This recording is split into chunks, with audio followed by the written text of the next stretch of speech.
So, hi everyone, welcome to another episode of Outgrow's Marketer of the Month and Technologist of the Month. I'm your host, Dr. Saksham Sharda. I'm the creative director at Outgrow.co. And for this month, we're going to interview Katharine Shaw-Paffett, who's the partner strategy lead for data and AI at Microsoft. Thanks for joining us, Katharine. Oh, it's my pleasure. Wonderful to be here. So, Katharine, we're going to start with a rapid fire round just to break the ice. You get three passes. In case you don't want to answer the question, you can just say pass, but try to keep your answers to one word or one sentence only. Perfect. Yeah. All right. So the first one is, at what age do you want to retire? I never want to retire. How long does it take you to get ready in the mornings? 45 minutes. Yep. Most embarrassing moment of your life? There's been a couple. Favorite color? Black. What time of day are you most inspired? Probably mornings. Very, very early mornings. And how many hours of sleep can you survive on? Around 2. Yep. Fill in the blank. An upcoming marketing trend or technology trend is blank. Hyper-personalization. The city in which the best kiss of your life happened. We'll pass that question. Pick one, Mark Zuckerberg or Elon Musk. Very good question. I think Elon Musk. The biggest mistake of your career. So I'm a pragmatist. So I never really see something as a mistake, and I don't regret. I just learn from my mistakes. So I don't see any mistakes because everything that I've done, I've learned from so far. How do you relax? I run. Okay. The next one is, how many cups of coffee do you drink per day? So I used to drink around 10 espressos a day, but I've managed to cut it down to about 2 or 3 currently. Habit of yours that you hate? Procrastination. The most valuable skill you've learned in life? Discipline. And the last one is your favorite Netflix show? So I rarely watch any TV actually, unless I'm ill. So I was ill maybe a couple of times this year and last year, and then I tend to watch Amazon Prime, and that would be The Grand Tour. Okay, well, that's the end of the rapid fire. Now we can go on to the longer questions, which you can answer with as much ease and time as you like. The first one is, what inspired you to pursue a career in AI, and what sparked your interest? Fantastic question. It's quite a long answer from me. So obviously you and I met initially at the Mobile World Congress, and I remember going to the Mobile World Congress around 10 years ago, and I always see tech as a kind of social cement. So it brings a very, very different set, often very, very different set of people together with one common goal, which is very, very much to empower people, organizations, even our planet to do a lot more through technology or through this medium that we call technology. And I remember I was an intern at the time, 10 years ago at Rohde & Schwarz in wireless. And I just remember going around the halls of the Mobile World Congress. I mean, people were even wearing Google Glass in the underground, and it really showed me what was possible, and I guess sparked that initial interest in digital transformation and in transformation as a whole. So I remember finishing off my degree then and starting in M&A. Because I really wanted to transform companies and processes. And I was in management consulting, and I remember writing an operational due diligence and actually looking at the IT part that my colleague had written and how we were actually going to fuse the two IT landscapes of this financial institution together. And I started getting very, very excited about IT in general. And then I had a project where we designed and envisioned an intelligent wealth manager app. And I just remember very much, I guess, being quite astounded that you could do so much with an artificial intelligence and actually tailor specific offerings to whichever demographic you wanted to tailor them to.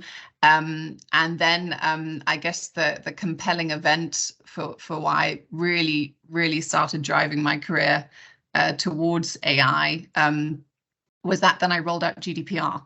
And obviously AI is only as good as the data you feed it with. And this was when GDPR came into power. And yeah, I mean, I was at this kind of interface between business and IT, and we had to ask all these questions. Where's the data going? What are people doing with the data? What's the purpose of the data? How are we going to enable our business with this data? How are we going to differentiate our business with this data? And Accenture always puts it very eloquently. They say cloud is the enabler, data is the driver, and AI is the differentiator. And all of this was really this kind of mantra and motto very much contextualizes that, I think, for me, and it all started making a lot of sense. So I went actually to Accenture and really started doing purely IT projects. And then Microsoft started calling with me in the pandemic. And I'd always been very, very curious, I guess, just to dive a little bit deeper into the cloud and the whole hyperscaler model. And I guess as well, at that point, all the paths of my career kind of came together so far. I'm definitely a strategist. I'm more someone who is always looking around the corner. And they offered me the strategic role in data and AI to create and manufacture and I guess lead our partner strategy for Germany. And that's how the initial interest was sparked in AI. So I do have the Mobile World Congress to thank in that regard. So how do you see AI evolving in the next 5 to 10 years? And what impact do you think it can have on our daily lives? Fantastic question. I think that's threefold.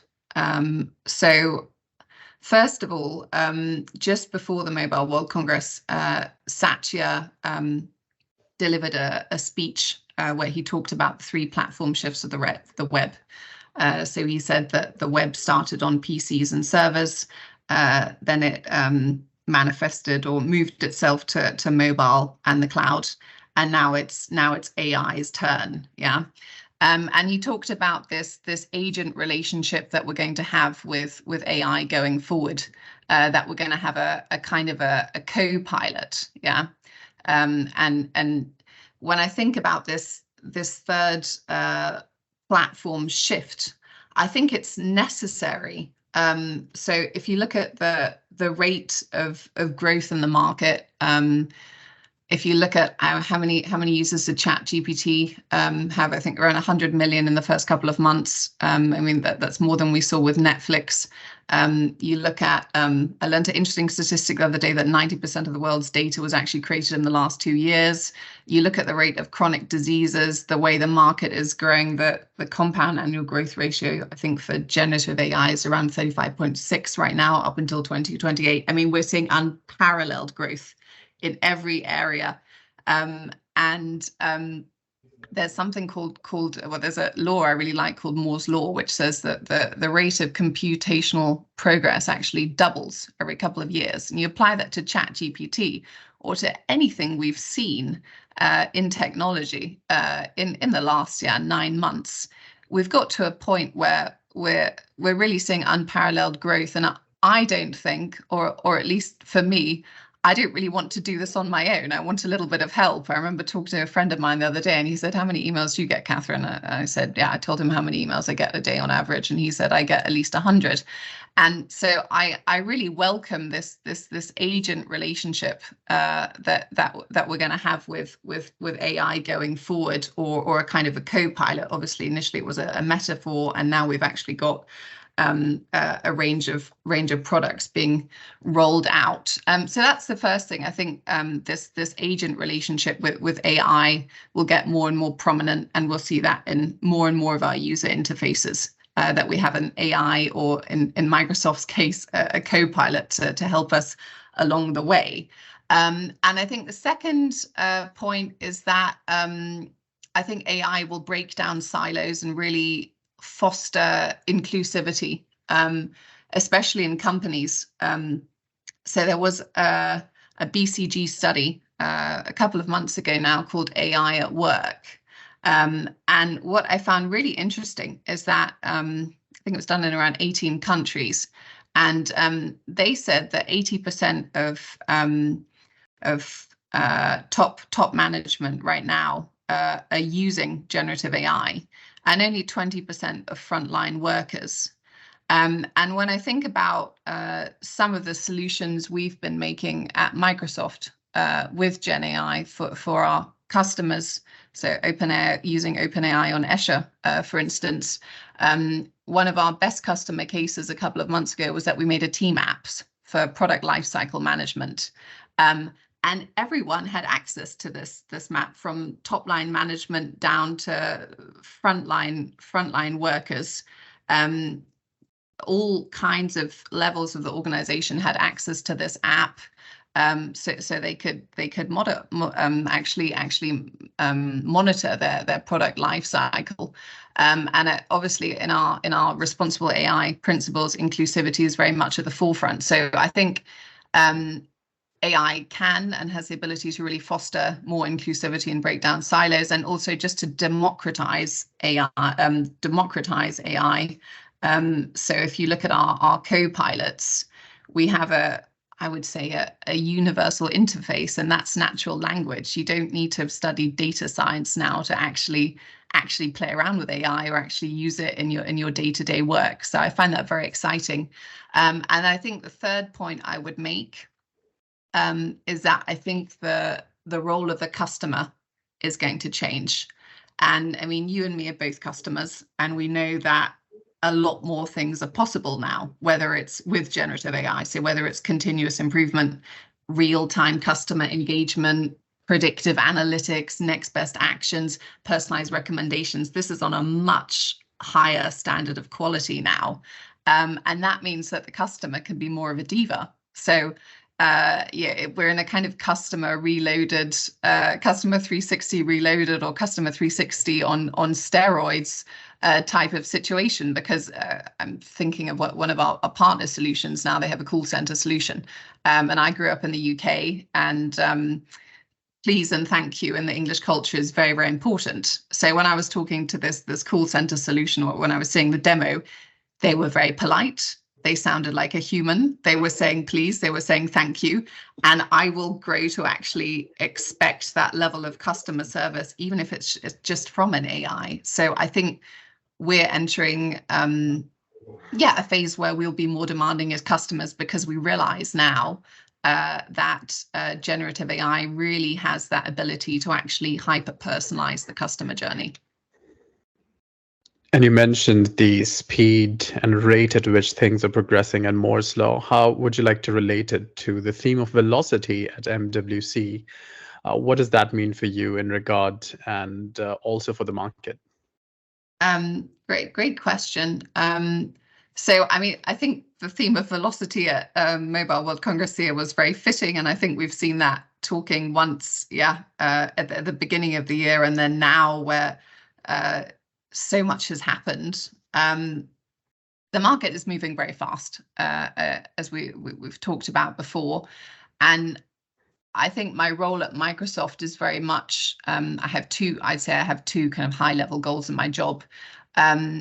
First of all, it's very much to empower our partners to get out into the market as fast as possible and in the best possible way. And going back to Moore's law and the scale of growth that we've seen in technology, they need to be getting into the market very, very fast if they want to deliver a market-relevant product. And then also ecosystem economies. I mean, that was also very much a theme that I saw at the Mobile World Congress. Partnerships. Everyone is partnering because they realize, I mean, we're all in the same boat right now. Most companies have a relatively flat headcount. I mean, we're all growing, but a relatively flat headcount. And we can only scale if we partner, and we can only really make a success of the velocity that we're seeing in the market if we actually partner and create those ecosystem economies. So my second goal at Microsoft is always very much to create and craft that partner ecosystem for data and AI, which allows our sellers to scale in the best possible way in the market. So speaking of then empowering people, which you've said to let them get out in the market, so you described that a part of your job role is empowering people to make mistakes as well. Can you elaborate there? Yes, of course I can. So one of my favorite quotes is from Reid Hoffman, so one of the founders of LinkedIn. And he always says, well, he has said in the past, if you're not embarrassed by the first version of your product, you've launched too late. And at Microsoft, I really want to create an environment for our partners where they're compelled, along with our sellers, to generate ideas. And if you don't make mistakes, you don't innovate. There's a lot of studies that show that innovative companies, or the most innovative companies, make mistakes. So I very much feel that I need to make sure that our partners are aware of our programs and actually use them as a lever to get out into the market fast and try things out. So that means we've got, for instance, Escher Innovate, where you can, for instance, have funding to fund your MVP, for instance, to fund your pilot and get your product or your idea out into the market very, very fast. So you can expose it to that end user feedback, find out if it's any good, find out if it's market relevant, and then actually take it back and create maybe a second MVP that's even more market relevant, so that we can create the best product for our customers. All right, so the last question for you is of a personal kind. What would you be doing in your life if not this? Great question. I think I'd be an opera singer. I think I'd be singing. I was actually on stage singing until the age of 18, so I'm sure it would be something musical, entertaining people, making people laugh, something on stage, and probably musical. Yeah. Well, there's still time for that, so hopefully we'll be interviewing you for Musician of the Month someday. But I would love that. I would be first in the queue. Yeah. Perfect. All right. Well, thanks everyone for joining us for this month's episode of Technologist of the Month. That was Katharine Shaw-Paffett, who is the Partner Strategy Lead for Data and AI at Microsoft. Thanks for joining us, Katharine.